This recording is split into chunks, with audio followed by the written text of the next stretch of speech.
Hello and welcome to CGTN special program of Amazing Xinjiang. I'm Tang. I'm Serena. And thanks for watching our on the move live streaming. Yeah, we're gonna, hitting the road for the following 1 month.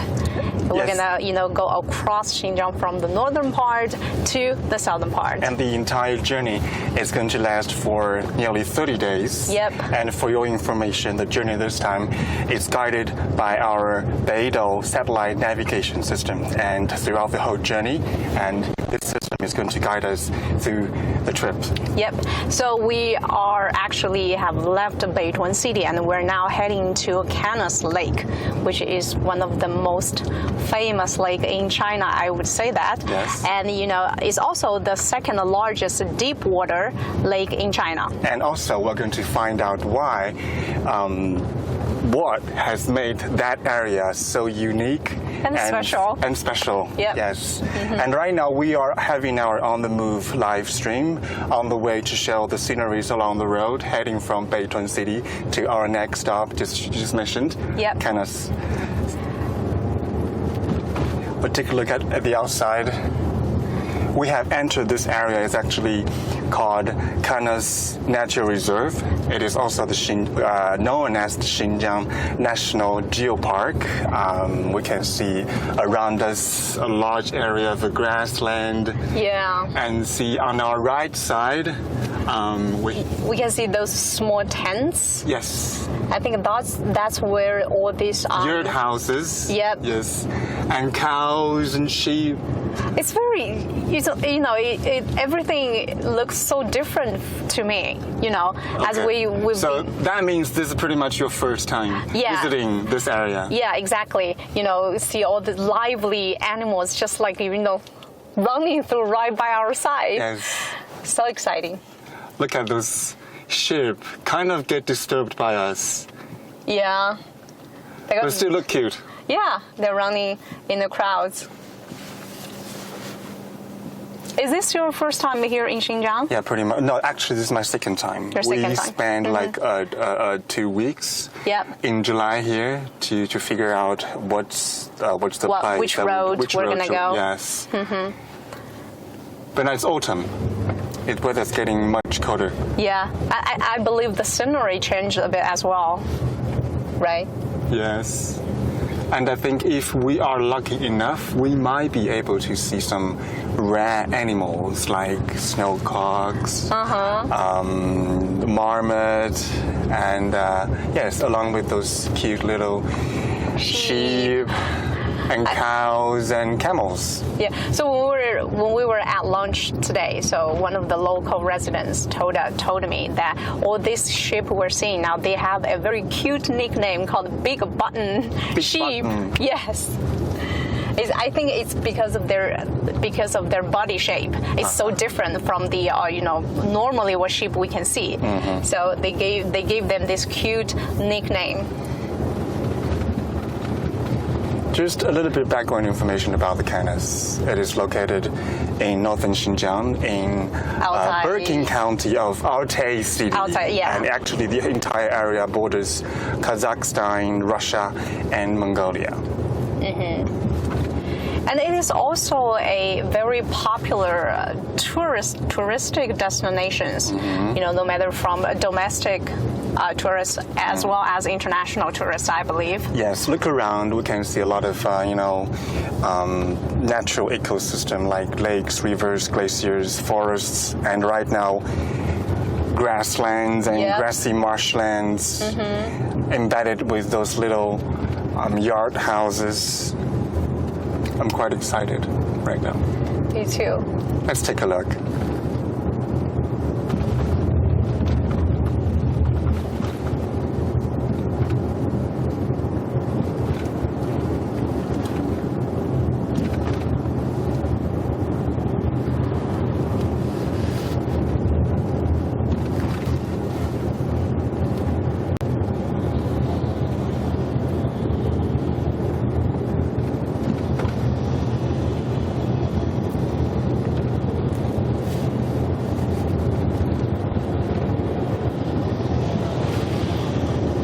Hey, Serena. Yeah. Do you know what Kanas means? Oh, if I remembered correctly, Okay. Kanas means beautiful, rich, mysterious, and it was extracted from actually a Mongolian word. Exactly. Right? And having said that, I've read some backstories about the Kanas monster. Monster. Yes, there are numerous rumors go like, there are a mysterious, scareful creatures below the water surface. I heard of that. Yeah, and then actually it turns out, to be a very unique type of fish. Fish. That you can only Cold water find. fish. Yes, you can only find in Kanas Lake. Right, and then one more thing special about Kanas Lake is its color. Its watercolor changes with, with the different seasons, light, and the temperatures between morning and night. Right now, on our right side, there are some yurt houses, some local residents. I believe it's Kazakhs that are living here, or it's just a facilities for tourism. Yeah, I wonder whether this, you said your houses, would they be the same as the tents we would see in Inner Mongolia? I think so. Right? I think so. They're all nomadic people. They're having this traditional natural agriculture and nomadic lifestyles, just like that. I think they share the similar lifestyles. I really want to spend some time with them, live with them to experience the old days, old time experience. Yeah. That could be cool. Without cell phones, without internet, Yes.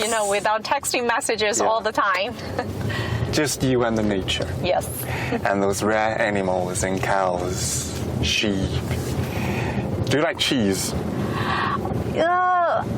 I'm not a big fan of cheese, actually. Okay. How about you? I'm okay. But we're going to taste a lot of, dairy products. Here? Here, yes. Yeah. They have this very special milk tofu. Oh. And they also distill those fermented milk and make what they call milk wine. Wow. Yeah, you should taste that. Sounds interesting. Yeah, very interesting. Yeah. Well, I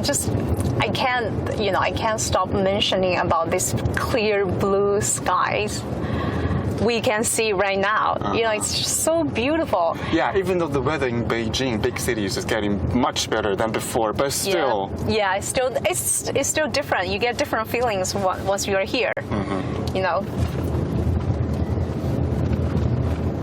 Let's just enjoy the scenery.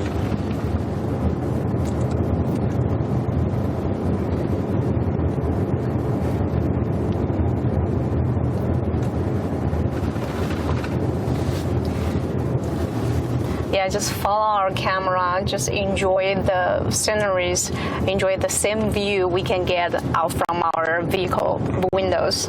And on our way to Kanas Village and the valley, there are many other scenic spots. We're going to some evergreen forests, grassy marshlands, and also colorful beach, which is also very unforgettable, I would say, for those who visit this area for the first time. Yeah, and also the Yadan landscape, if I remember correctly, right? It's full of them. And for those of you who have just tuned in, you can watch our whole live streaming programs via our website, or all of our social media platforms, including Twitter, Facebook, Weibo, WeChat, and etc. Stay tuned all the time. Yep. Following us. Because we're gonna be on the road for the next 30 days. Yes.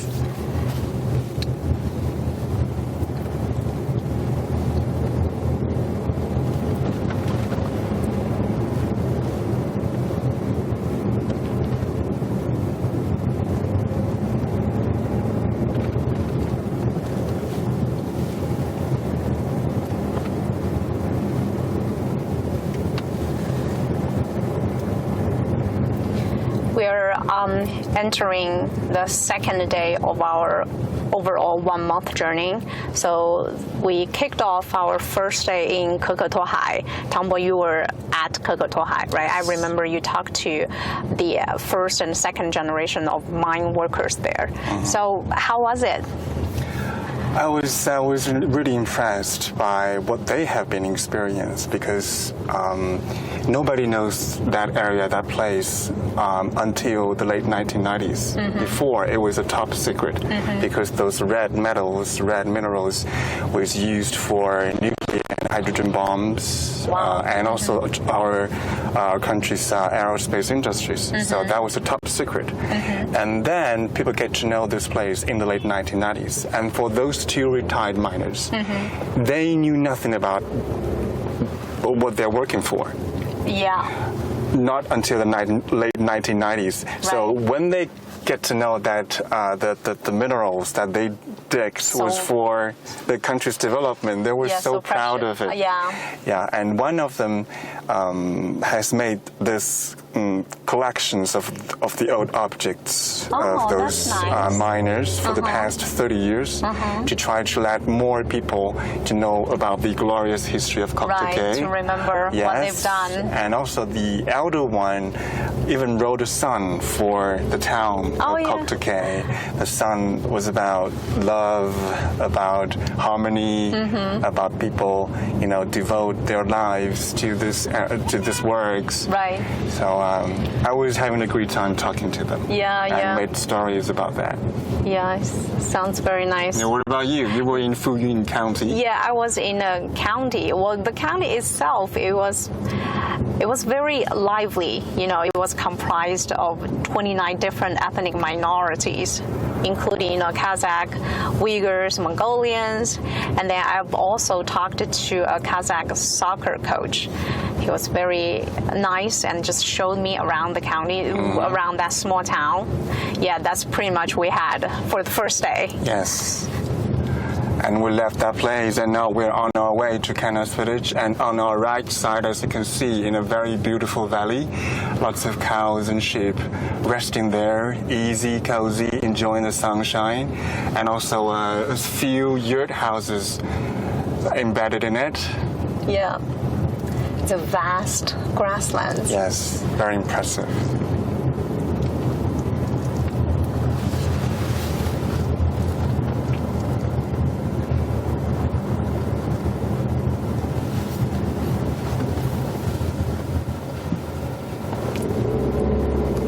And on the right side, see? Yeah, those horses. Horses. Oh my. And for those visitors, it's going to be quite unusual. Yeah, this is my first time, get to see a horse this close. They are not afraid of us. They have already been used to visitors. Yeah. And the modern times, everything.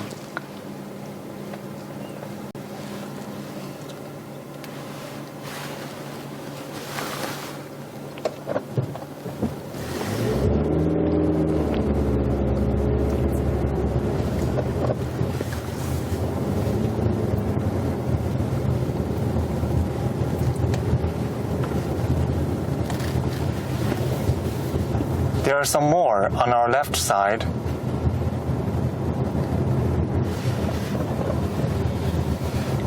And if you are visitors and tourists, it's strongly recommended to stay in these yurt houses. I wonder how often would they change their locations as nomads? Like go with the seasons. With the seasons. Okay. Yes. So it is getting cold. They have to move southwards to escape from the snow and cold weather. I see.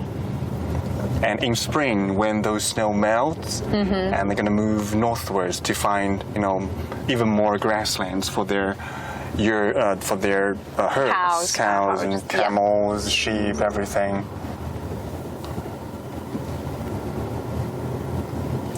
Have you ever get into one of these houses? Yes, once. You did? Yeah, it was very interesting. What was it like inside?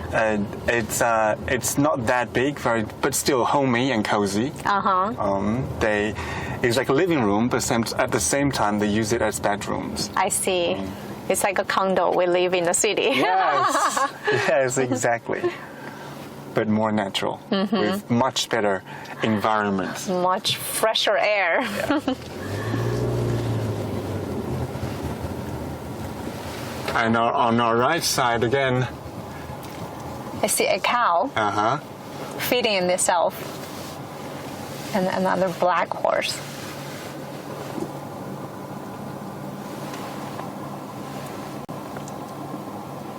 It's enjoying itself very much. Oh, there are two more. Okay, I cannot see from my side. Yeah.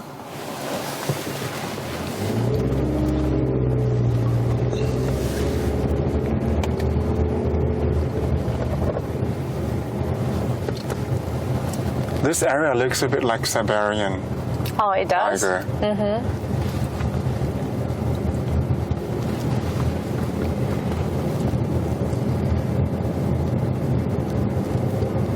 And there's a large population of minority ethnic groups of people, especially Kazakhs, Tuvans.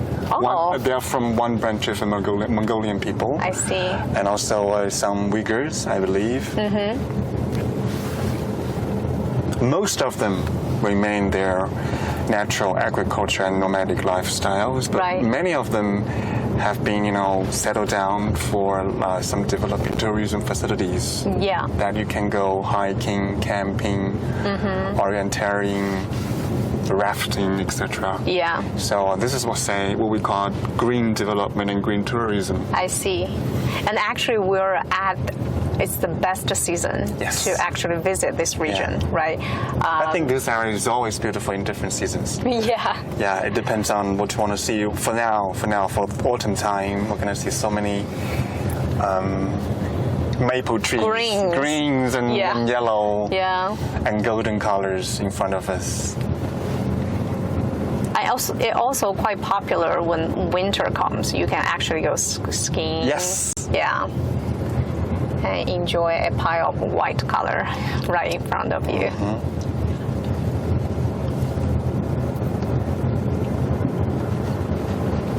So we're so far from the city lives. So again, our entire journey is guided by Beidou satellite navigation system.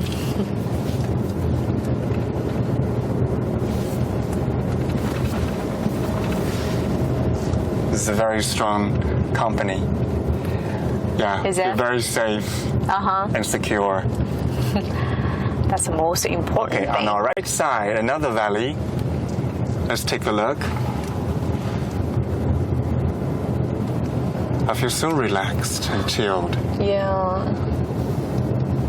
Forgetting all my concerns and worries.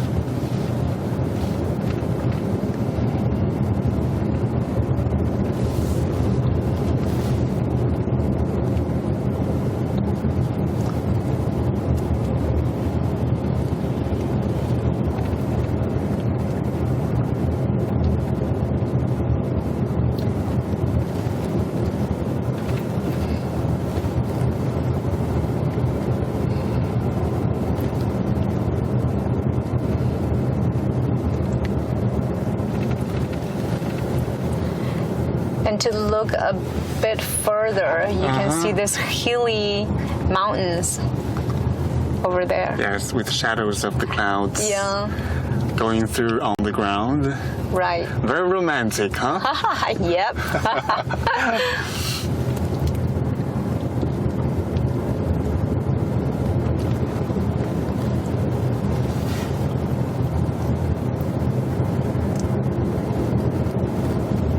So since this is your first time in Xinjiang, what kind of stories that you want to do the most?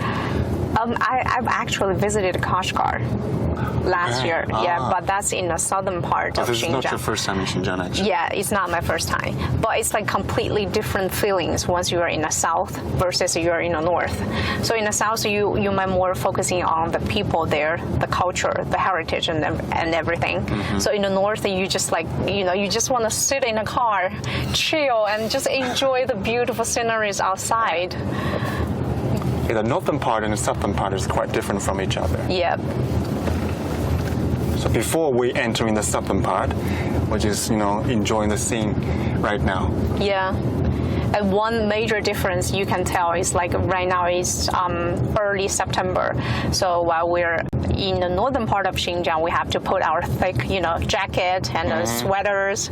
But in the southern part, you just wear a t-shirt. I don't know what it's going to be like. I've never been there before. You're going to like it. Okay. It's very, very different.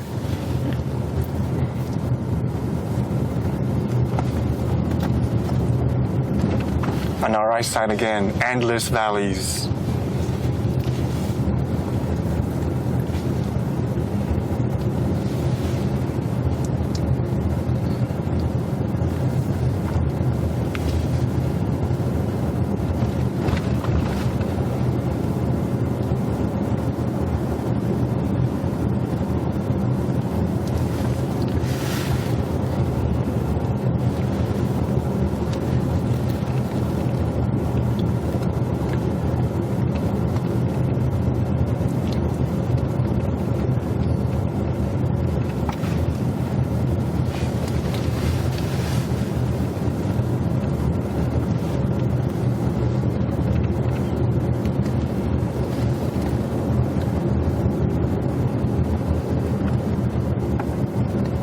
For the whole journey, what we are trying to do is to find out what has made Xinjiang the region so different, so unique, full of diversity.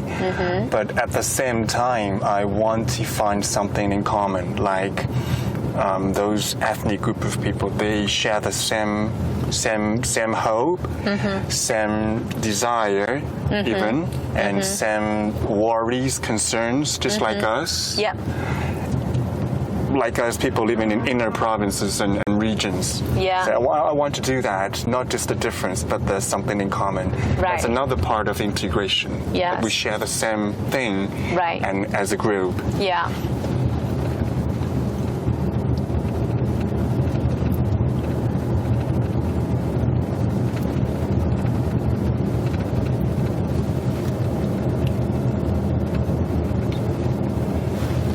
And on our left side, see some cows and sheep on the hill. Yeah. It's to me it's rare. I don't know if they can climb that high. See two more.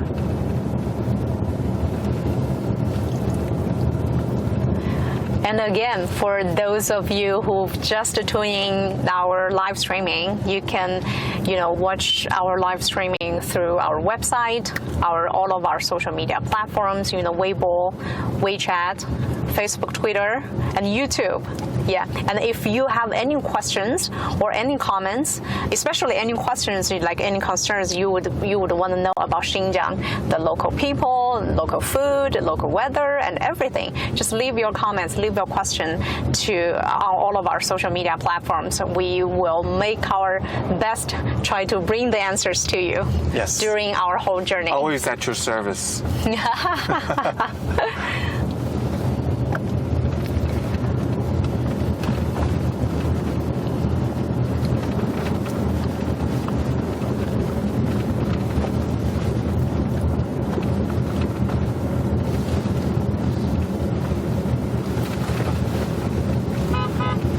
Okay, that's all for today's On The Move live streaming, and we are on our way from Beitun to our third stop of Kanas.